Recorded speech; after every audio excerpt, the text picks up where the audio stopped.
Sami discovers that his business partner, Haris Ahmed, is a wanted murderer on an Interpol Red Notice list. I felt that I have been used as a tool to provide a passage to a safe country for this man who established business with my assistance. And I felt that Mr. Haris and General Aziz have used me. I thought of reporting him to the police, but again I was fearful of my life. Sami tries to cut ties with the Ahmed clan. But when he does, the general sends him threatening emails.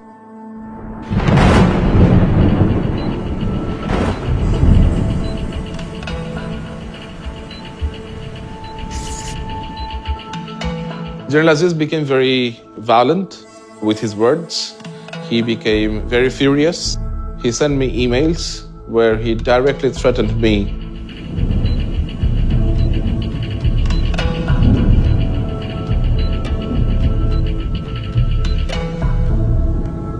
And he said that if his brother has to return to Bangladesh, then people responsible will regret their life. General Aziz keeps trying to draw Sami into his web. He's moving his money out of Bangladesh for life after the military. He wants to find businesses to invest his money in.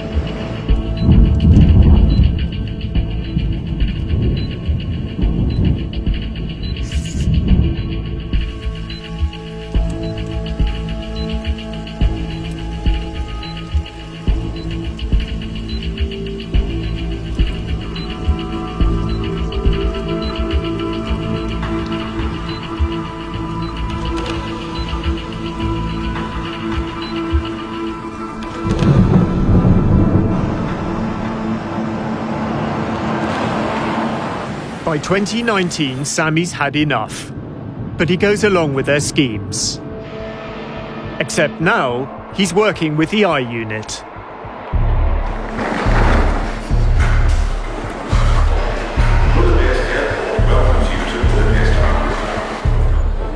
Haris is flying in from a business trip. Assalamu alaikum. কেমন আছেন? হ্যাঁ ভালো আছেন? এই যে mister Rahman, আমি কানাডার Rahman from Canada. Haris arrives with Mohammed Rahman, a financial advisor from Canada.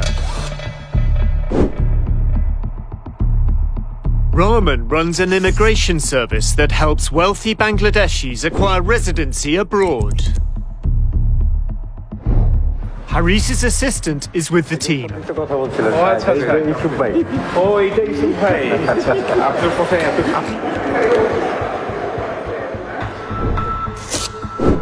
Yusuf Ali handles Haris's bookkeeping. কোথায় কোথায় গেলেন? ফ্রান্স থেকে গেলাম মরক্কো থেকে টার্কি থেকে আনাইলাম। ঘুরতে গেছিলেন? আচ্ছা।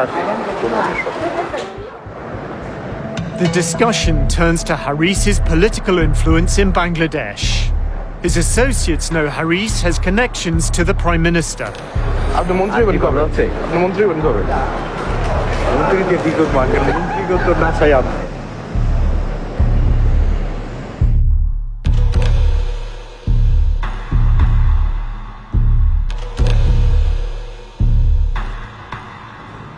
Despite his apparent lack of business success, Haris has significant sums of money to invest.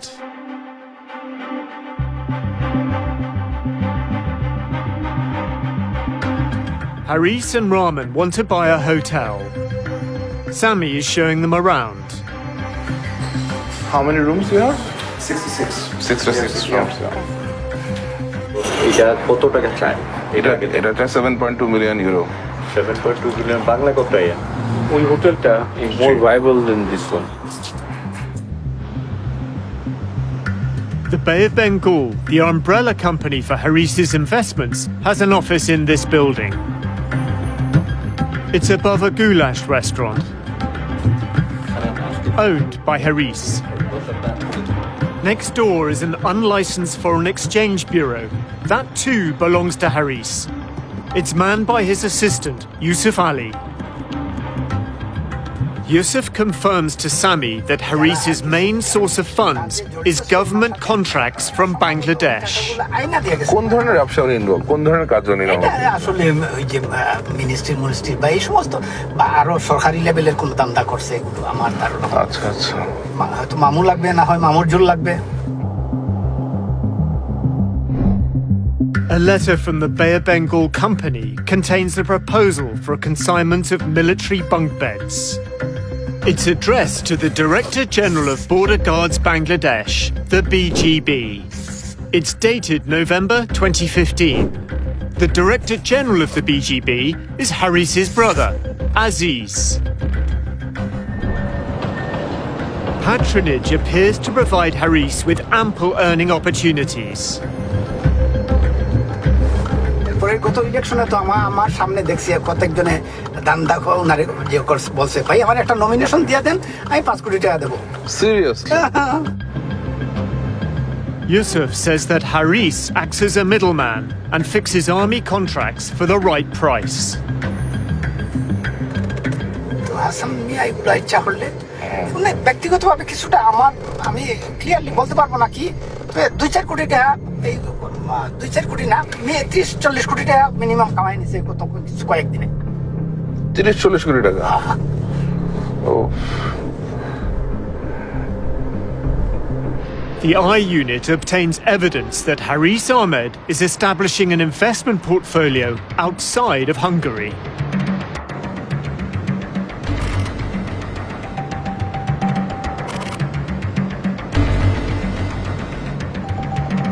Using the same false identity, he builds a French business empire. In 2018, he buys a stake in a company which deals in computers and IT. The company has 2 registered offices. One on the outskirts of Paris sells mobile phones and offers international money transfer services. The pace picks up in 2019. In the space of just 7 months, Haris buys stakes in 4 more companies. In April, he found Snigda, which owns a fast food outlet.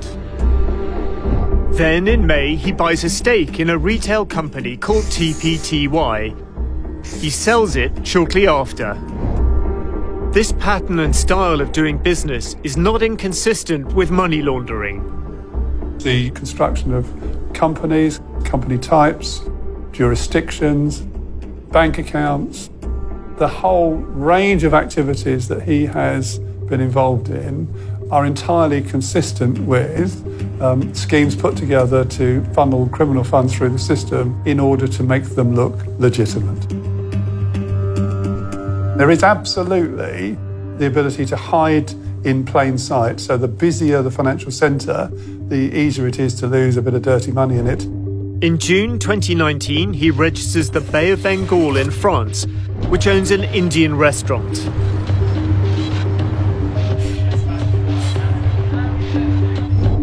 And in November, another new company called Info Bay of Bengal. This store is at the company's registered address. He's connected to 3 properties in the Paris suburbs, including one with an estimated value of nearly $500,000. Corporate filings reveal a buying spree by Haris, who's moving money into France under his fake European Union residency.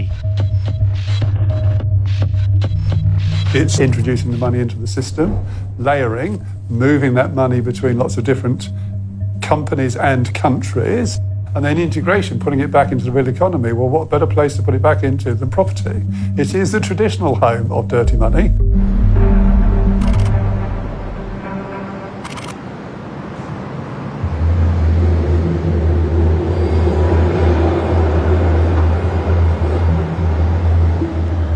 Haris's role as a middleman includes working with private companies in Europe that wish to invest in Bangladesh.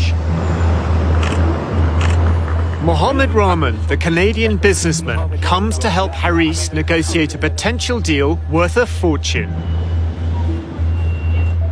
Haris and Rahman are told that British financiers are looking to invest millions of dollars in the hotel trade in Bangladesh.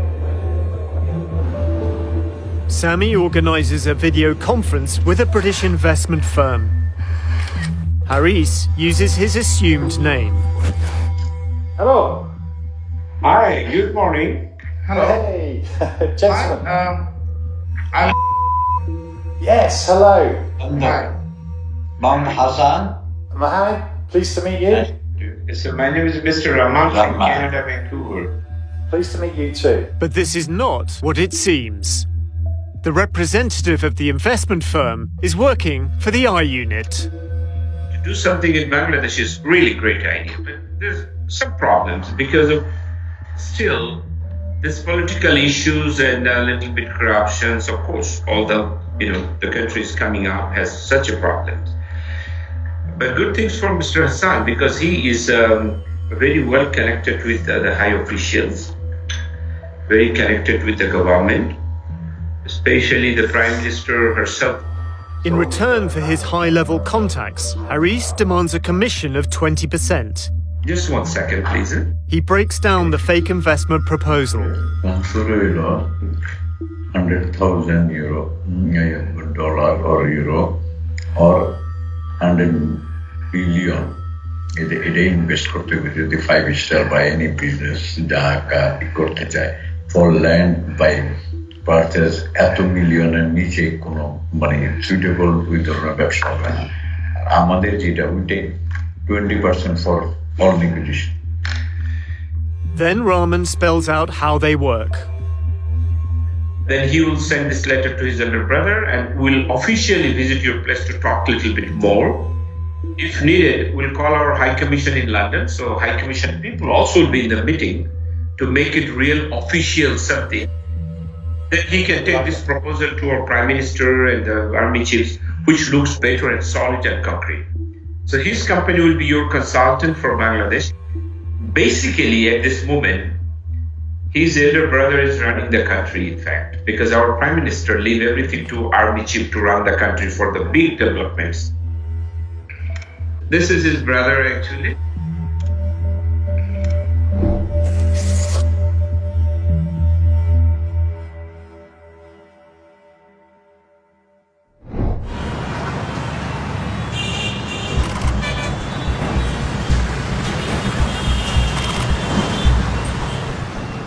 Sheikh Hasina must call an election. A year earlier, she'd appointed Aziz head of Border Guards Bangladesh. As her Awami League government faces election defeat, the BGB becomes involved in overseeing the vote. Aziz was head of the BGB. His role was to quieten the opposition, prevent them taking control of the streets, preventing them being a political force which the government couldn't deal with. He was very proud of that, and he said that he was the one who handed those elections to Sheikh Hasina. And it was a very crucial moment. It was very possible at that time that the Awami League government could have fallen. A few years later, Sheikh Hasina visits Aziz to discuss his future. The general believes his loyalty is about to be rewarded. আমাকে মহামান্য নিজে বলেছে আমাকে বলে যে আজিজ সাহেব আপনারটা কি মাননীয় প্রধানমন্ত্রী এসে আমার সাথে তখন যখন কথা বলছে বলে যে না আমি চিন্তা করছি there is no other alternative but ইয়াতে এটা For the general's career to advance, his brother's murder convictions would need to be dealt with. এবং এই যে আপনার ভাইদের অন্যান্যদেরকে জিনিস করছে এটা কিন্তু ওনার পরিকল্পনা অনুযায়ী এই ধরনের যে তার এটা হওয়ার আগে তাদের এগুলো সব ক্লিয়ার করতে হবে আমাকে নিজে হলো উনি আমার সাথে আলোচনা করে গেছেন The plan includes getting Aziz's youngest brother out of jail. Joseph had already had his death sentence commuted to life in prison. For 11 years, he'd been on death row. আর ভাইরে কিন্তু চলে যেতে পারতো না এমন না যে অন্য পার্টি থেকে হলো তাদেরকে তখন বলে নাই এই চলে আসো কিন্তু ওরা তো বেইমানি করে নাই ওরা তো রাজি হয় নাই কখনো ওই রক্ত নাই বেইমানি করার In 2018, on the advice of the Prime Minister, Joseph is granted a presidential pardon. Tasneem Khalil is told about the pardon by a source in the military. I was a bit surprised that why this army person is talking to me about a top criminal getting a pardon, because I did not make that connection instantly. And then he started laughing, and then he said, "You realize one cannot become the chief of the army when his brother is in prison on murder charges." A month later, General Aziz Ahmed becomes army chief. I mean, that's when I realized, okay, he's talking about General Aziz, and this is not really about Joseph, the criminal, but it is about Aziz, the general. It's pretty extraordinary. Sheikh Hasina thought that General Aziz was an appropriate person to appoint as Chief of Army Staff. So you have to ask, why was she so willing to take that risk?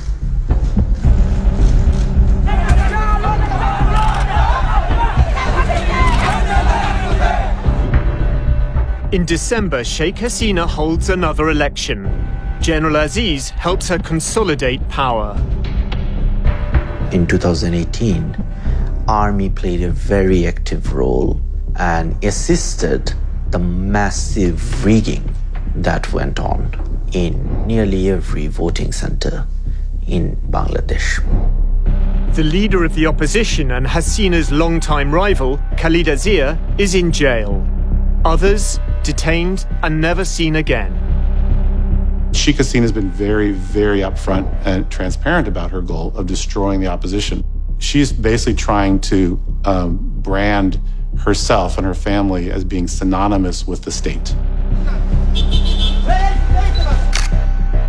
The opposition has been significantly repressed. They can barely function as an opposition. The law enforcement authorities have been able to act with tremendous impunity in relationship to extrajudicial killings and enforced disappearances, which have to some extent become systemic now within the whole way in which the country operates.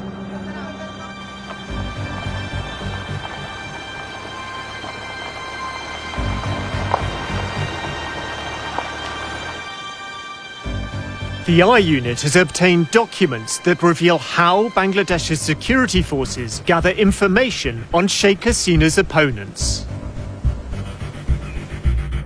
The files include a contract to purchase spyware dated June the 26th, 2018, the day after General Aziz took control of the army. It is stamped and signed by the Directorate General Defence Purchase, the body charged with buying Bangladesh's military supplies.